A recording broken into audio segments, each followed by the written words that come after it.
Maraming mga pasahero na patungo sana sa area ng Makati at Pasay nasasakay dito sa Quezon Avenue Station yung humanap na muna ng ibang masasakyan dahil naging limitado ang operasyon.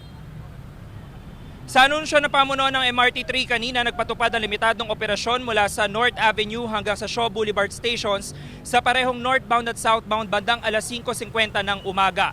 Ang dahilan niyan, technical issue sa pagitan ng Buendia at Guadalupe Stations. Nagkaroon ng problema ang isa nitong tren na tinutugunan na ngayon. Humingi na paumanhin at pangunawa ang pamunuan ng MRT3 sa abalang na idulot ito sa mga pasahero.